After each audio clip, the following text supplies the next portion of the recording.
Chief minister के चंद्रशेखर राव ने रियासत की नई secretariat doctor B R. Ambedkar secretariat का रस्मी तौर पर इफ्तिताह अंजाम दिया। उन्होंने सेक्रेटेरिएट के मेन गेट के पास चीफ सेक्रेटरी शांता कुमारी, रियासती वज़रा हरीश राव, प्रशांत रेड्डी, तारक रामाराव, मोहम्मद महमूद अली और दूसरों के साथ मिलकर इफ्तिताह अंजाम दिया।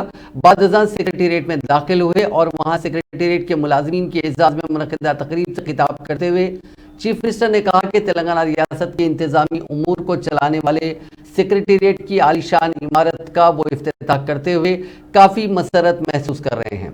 ये उनकी ज़िंदगी में मिलने वाला बेहतरीन मौका है, इसके लिए वो अपने आप को खुश नसीब समझते हैं। उन्होंने नए सेक्रेटेरिएट के इफ्तिताह के मौके पर सेक्रेटेरिएट में काम करने वाले मुख्तलिफ महकमों के मुलाजिमीन और आला ओहदेदारों को मुबारकबाद दी। अपने खिताब में चीफ मिनिस्टर ने कहा कि सेक्रेटेरिएट की तामीर में तमाम अफराद का ताउन है।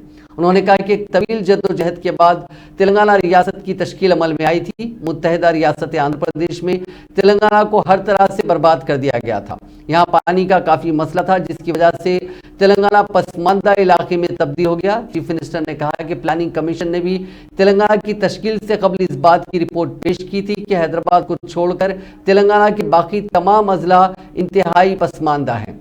ताहम तेलंगाना की तश्कील के बाद उनकी हुकूमत ने हैदराबाद के साथ साथ रियासत के दीगर शहरी और दही इलाकों की हमाजहत तरक्की के लिए कई प्रोग्राम शुरू किए, जिसमें पल्ले प्रगति और पटना प्रगति भी शामिल है। आज तेलंगाना का हर गांव चमक रहा है। ये सब मुत्तहिदा जद्दोजहद का नतीजा है।